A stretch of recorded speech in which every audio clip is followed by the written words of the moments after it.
Саламатсыңарбы, менин сүйүктүү окуучуларым. Бүгүнкү математика сабагында силер менен көрүшкөндүгүмө кубанычтамын.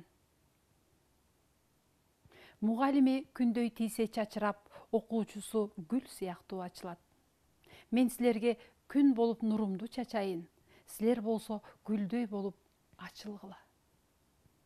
Балдар, окуу куралдарыңарды алып, экранга жакыныраак келип отургула. Бүгүнкү сабактын темасы эки түгөй жуп түшүнүгү. Бүгүнкү сабакта эки түгөй жуп түшүнүгүн үйрөнөсүңөр, алган билимиңерди турмушта колдонгонду билесиңер.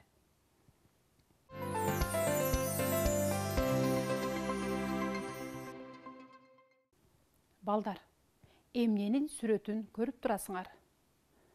Туура, мээлейдин. Канча мээлейди көрүп турасыңар? Ооба, 1. Мээлей түгөйү менен болот. Демек, айрым буюмдар дүкөндөн бирден эмес түгөйү менен сатылат. Мисалы, байпак, кеда, өтүк, ботинка, үйгө кийген бут кийим. Эмненин сүрөтүн көрүп турасыңар? Туура, кыш мезгилинде кийле турган коньки жана лыжа. Булар дагы түгөйлөрү менен болот. Балдар, сүрөттөн түгөйлөрдү тапкылачы. Туура, бут кийим, тарелка, кружкасы менен түгөй.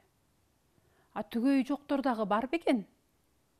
Бар, алар өрдөк, китеп, шар. Биздин денебиздеги түгөй болгон дене мүчөлөрүбүздү атайлычы. Алар кайсылар? Туура, биздин эки көзүбүз, эки кашыбыз, эки кулагыбыз, эки колубуз жана эки бутубуз бар. Балдар, математика термини менен алганда түгөй жуп дегенди билдирет. Сүрөттү карасаңар, кыз менен бала жубу менен бийлеп жатышат. Башкача айтканда, түгөйү менен. Самоордон чай ичип көрдүңөр беле? Ооба, самоордун чайы абдан даамдуу болот. Самоордон чай ичиш үчүн бизге эмне керек? Туура, чыны керек. Демек, балдар, самоор чынысы менен түгөй болот. Балдар, эмненин сүрөтүн көрүп турасыңар? Чайнек менен кружканын сүрөтүн. Чайнек кандай фигурага окшош? Туура, тегерекке окшош. Чайнек менен кружканы дагы түгөй кылып алсак болот. Силер билесиңерби, күнүгө тишибизди 2 маал жуушубуз керек. Эгерде өз убагында тишиңерге кам көрбөсөңөр, кариес пайда болушу мүмкүн. Тиш жууган пастага тиш щетка түгөй болот.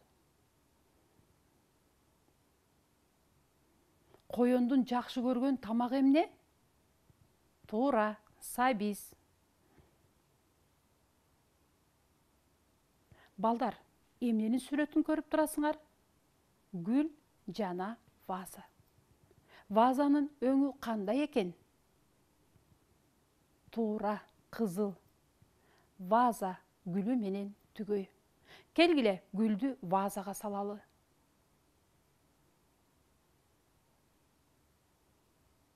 Окуу куралдарынан калемсап, дептерге түгөй болот. Бадминтондун түгөйү ракетка.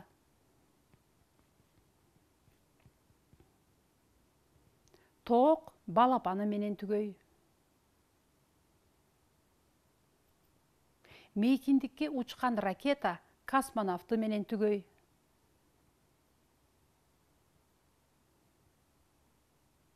Телевизор пульт менен түгөй. Кулпу ачкычы менен түгөй. Мотоцикл коопсуздук каска менен түгөй. Фортепиано нота жазылган китепчеси менен түгөй.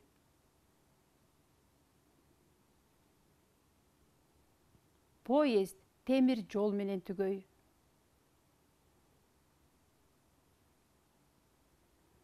Балдар, сууда жашаган жандыктар дагы түгөй менен болушат. Силер түгөй дельфиндерди көрүп турасыңар. Ак куулар дагы түгөй менен болушат. Кичинекей кыз менен бала түгөй менен ойноп жүрүшөт. Балдар, эмнелердин сүрөтүн көрүп турасыңар. Туура, ийне жана жип. Демек, ийне жиби менен түгөй.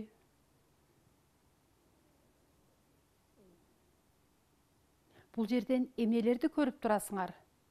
Туура, краска жана кисточка. Демек, сүрөттөрдүн көркүнө келтирген краска кисточка менен түгөй болот.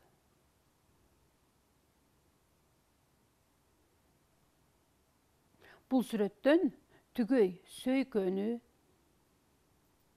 жана эки көздүү куржунду көрүп турасыңар. Буларды дагы түгөй деп коебуз. Балдар, эмнелердин сүрөтүн көрүп турасыңар. Туура, тыйын чычкандын, көпөлөктүн, кирпи чечендин. Булардын бардыгы канчадан экен? 2ден экен. Демек, түгөйлөрү менен. Башкача айтканда, жуптары менен. Оң жагыңардагы жандыктарды атагылачы. Туура, түгөй кирпи чечендер. Сол жагыңардагычы?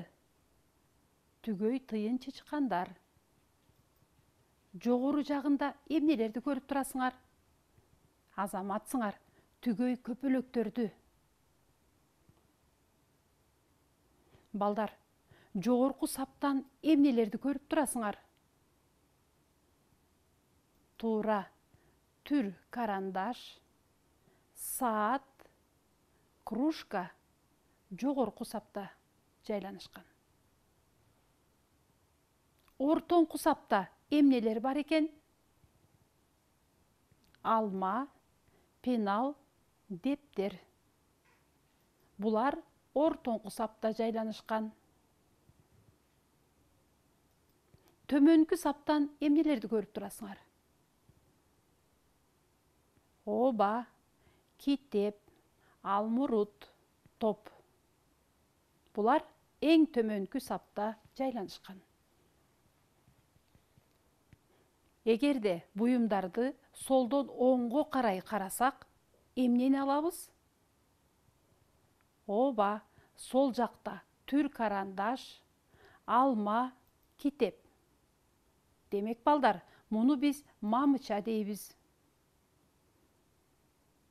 Анда ортоңку мамычада эмнелер бар? Саат, пенал, алмурут. Демек, балдар, булар ортоңку мамычада экен. Оң мамычадан эмнелердин сүрөтүн көрүп турасыңар? Кружка, дептер, топ. Демек, булар оң мамычада жайгашыптыр. Балдар, азыр биз сол мамыча, ортоңку мамыча, оң мамыча дедик. Саптарды болсо жогорку сап, ортоңку сап, төмөнкү сап деп атадык. Жогорудагы сүрөттө түгөй буюмдар бар бекен? Кана карайбыз. Оба, эки пенал, 2 китеп бар экен. Пеналдын орду кайсы жерде экен? Туура, ортоңку сап менен ортоңку мамычада. Китептин орду кайсы жерде экен? Төмөнкү сап менен сол мамычада жайгашкан. Бул сүрөттөгү мөмө жемиштерди санагыла. 2 өрүк, 2 помидор, 2 кара өрүк, 2 лимон, 2 алча. Азаматсыңар балдар. Жогоруда силер көрүп турган түгөй менен болгон сүрөттөрдү математика сабагында жуп деп коюшат.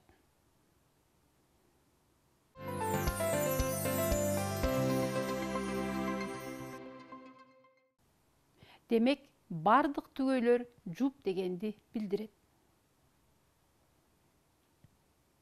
Бүгүнкү сабакта 2 түгөй жуп түшүнүгүн үйрөндүңөр. Алган билимиңерди турмушта колдонгонду билдиңер. Ушуну менен математика сабагы аягына келип жетти. Бүгүнкү сабак силер үчүн абдан кызыктуу болду деген ойдомун. Ден соолугубуз бекем, маанайыбыз ачык, жашообуз куунак болсун. Кийинки сабакка чейин саламатта калгыла балдар.